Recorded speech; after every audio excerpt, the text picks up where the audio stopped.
Hi guys, मेरा नाम विपिन, आप सब देख रहे हैं आप ही के चैनल विपिन को। दोस्तों, आज के इस वीडियो में हम बात करेंगे कनेक्टेड एंटिटी वायलेशन को लेके। ये इशू अभी काफ़ी सारे क्रिएटर को फिर से आना शुरू हुआ है।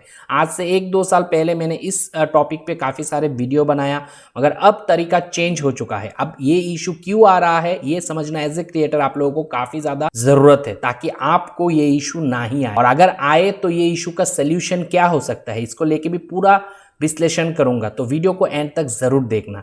दोस्तों, ये जो अभी पेज पे आया हुआ है ये काफ़ी एक बड़ा पेज है, आप देख सकते हो 9 लाख से भी ज़्यादा ये फॉलोअर वाला एक पेज है।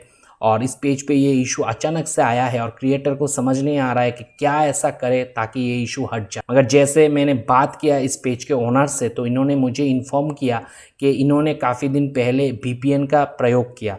जब VPN को यूज़ किया और VPN को ऑन रख के छोड़ दिया, तभी ये इंसिडेंट हो गई। दोस्तों, दरअसल ये पेज का ओनर एलिजिबल कंट्री से बिलोंग्स करता है, तो VPN का यूज़ करना ज़रूरत नहीं है, मगर दूसरे काम के पर्पस पे उन्होंने VPN को यूज़ किया और मिस्टेक ये किया कि VPN को यूज़ करने के बाद बंद नहीं किया, तो ऑन ही छोड़ दिया और लैपटॉप का बैटरी चार्ज ख़त्म होने की वजह से लैपटॉप तो बंद हो गया।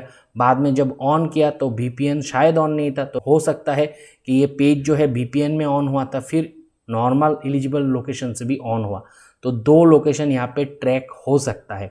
इस पेज के ओनर ने मुझे इन्फॉर्म किया कि इन्होंने ये VPN जो यूज़ किया था वो जापान का था, तो जापान एलिजिबल कंट्री में आता है। तो आप लोगों को ये भी अभी क्वेश्चन हो सकता है काफ़ी सारे क्रिएटर को कि जापान तो एलिजिबल ही है और ये पेज जिस कंट्री से चलाया जा रहा है वो भी एलिजिबल कंट्री है, तो फिर क्यों कनेक्टेड एंटिटी वायलेशन है। दोस्तों, यहाँ पे कहना चाहूँगा ये कनेक्टेड एंटिटी वायलेशन आने के पीछे बहुत सारे अलग अलग कारण होते हैं। फेसबुक का कनेक्टेड एंटिटी वायलेशन को लेके कहना है only connect to entities that follow our policy. Facebook कह रहा है आप सिर्फ उसी एंटिटीज को कनेक्ट करो अपने पेज के साथ जो हमारे फेसबुक के partner monetization policy, content monetization policy को फॉलो करते। अब दोस्तों, एक पेज पे आप क्या एंटिटी कनेक्ट कर सकते हो। अब एंटिटी क्या है तो आप समझ लो, एंटिटी हो सकता है पेज एडमिन, जो आप लगाते हैं एडिटर, एडमिन, ओनर, तो अलग अलग फेसबुक आईडी हम पेज के साथ कनेक्ट करते, तो वो होते हैं एंटिटी।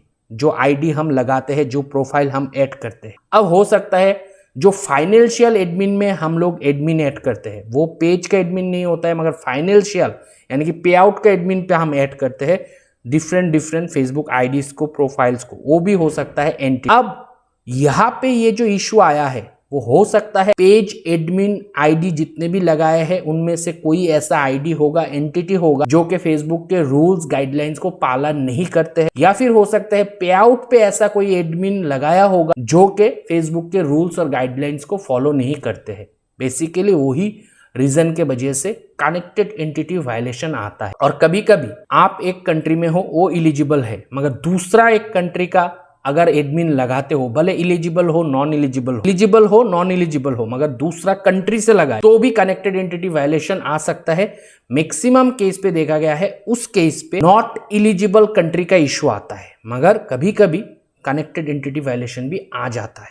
ये हमने ऑलरेडी ऑब्जर्व किया था या पुराने नॉलेज से हमने सीखा, मगर अभी जो फ्रेश ये इशू आया है वो मैंने ओनर का बात भी सुना कि हमने VPN यूज़ कर लिया, क्या उसके वजह से आया या कोई अलग रीज़न है। तो हमने जब यहाँ पे इस लाइन को अच्छे से पढ़ा तो हमें पता चला यहाँ पे रीज़न कुछ अलग है। यहाँ पे आप देख सकते हो, this page is connected to an entity that our technology determine has gone against our partner moderation policy, content moderation policy.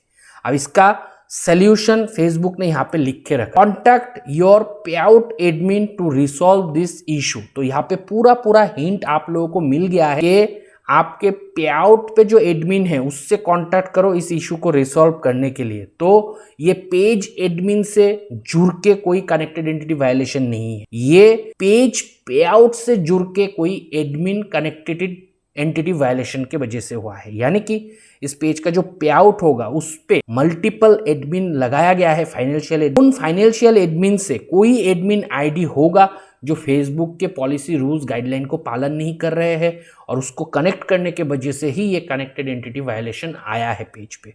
अब इस पेज के क्रिएटर को जो करना है वो है, जो इस पेज का ऑथेंटिक फाइनेंशियल एडमिन था, जो पहले से एडमिन था, जिस आईडी से फाइनेंशियल एडमिन डाल के मोनेटाइज किया गया था, वो एडमिन आईडी को छोड़ के बाकी जितने भी एंटिटी है फाइनेंशियल एडमिन उसको हटाना। कहां से? पे आउट। और यहाँ पे दो और कारण हो सकता है जो हम लोग एक से ज्यादा एडमिन तो रख सकते हैं पे आउट पे। आप दो आईडी को भी फाइनेंशियल एडमिन बना के रख सकते हो। तो इसका मतलब ये नहीं कि हम दो एडमिन या तीन एडमिन फाइनेंशियल एडमिन पे लगा देंगे, यानी कि पे आउट पे ऐड कर लेंगे दो तीन प्रोफाइल, तो फिर कनेक्टेड एंटिटी वायलेशन आ जाएगा। ये हम नहीं कर सकते, ऐसा नहीं। अब आपने कोई ऐसा प्रोफाइल को ऐड किया जिस प्रोफाइल पे भी एक पे आउट हो सकता है, उस पे आउट पे आपने जो बैंक इंफॉर्मेशन और पे आउट डिटेल भरा वो, और जो आपका पेज का फाइनेंशियल एडमिन है उस पे जो आपने फाइनेंशियल डिटेल भरा था वो सेम है। काफी सारे लोग ये मिस्टेक करते हैं कि दो पे आउट में डिफरेंट पे आउट में different ID, same bank detail, same PAN card Aadhaar card का इंफॉर्मेशन डाल के, यानी कि सेम एक आदमी के नाम से दो पे आउट बना ले, फिर उस आईडी पे जो पे आउट बना के रखा है उस पे आउट का जो एडमिन है उसी को अगर दूसरा पेज के पे आउट पे एडमिन रोल देगा तो कनेक्टेड एंटिटी वायलेशन आएगा कि नहीं आएगा? क्योंकि आप दो पे आउट पे सेम इंफॉर्मेशन डाल के बैठे, वो अगर किए हो तो भी ये इशू आ सकता। तो उस केस पे भी मैं पहले तो यही कहूंगा कि आप जाओ और जो पहले से था आपका फाइनेंशियल एडमिन, जिसको डाल के जो बैंक डिटेल डाल के इस पेज को मोनेटाइज किया था उसको रहने दो, बाकी सारे फाइनेंशियल एडमिन को रिमूव करो। और अगर उन फाइनेंशियल एडमिन जो भी थे उसके अंदर भी कोई पे आउट है और उस पर भी सेम इस पे आउट का जो बैंक डिटेल डाल के रखे हो, नाम से रखे हो, वही डिटेल भर के रखे हो, तो उसको जाके चेंज कर दो।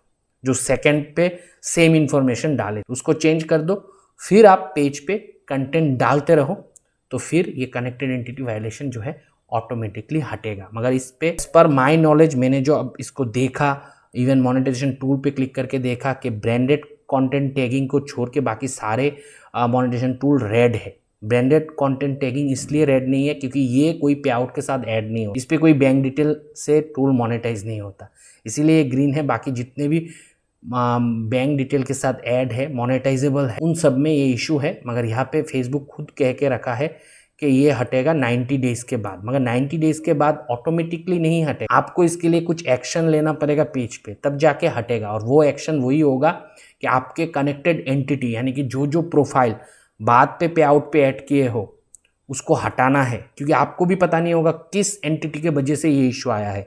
जो आपका मेन एंटिटी था या प्रोफाइल था, फाइनेंशियल एडमिन प्रोफाइल था, उसको ही पे आउट पे रखो, बाकी सबको हटाओ। और अगर जिसको हटाओगे उसके अंदर इस पे आउट को जिस बैंक डिटेल से, जिस नाम से सेटिंग किए हो, वही नाम से अगर दूसरा पे आउट बना के रखे हो, तो उस पे आउट का, अलग पे आउट का इंफॉर्मेशन भी चेंज करना, तब जाके ये इशू 90 डेज के अंदर या 90 डेज के बाद हट जाएगा ऑटोमेटिकली। और उसके बाद ही आपका पेमेंट सब कुछ फिर से चालू हो जाएगा और आपको पेमेंट मिलता रहेगा और मोनेटाइज भी रहेगा।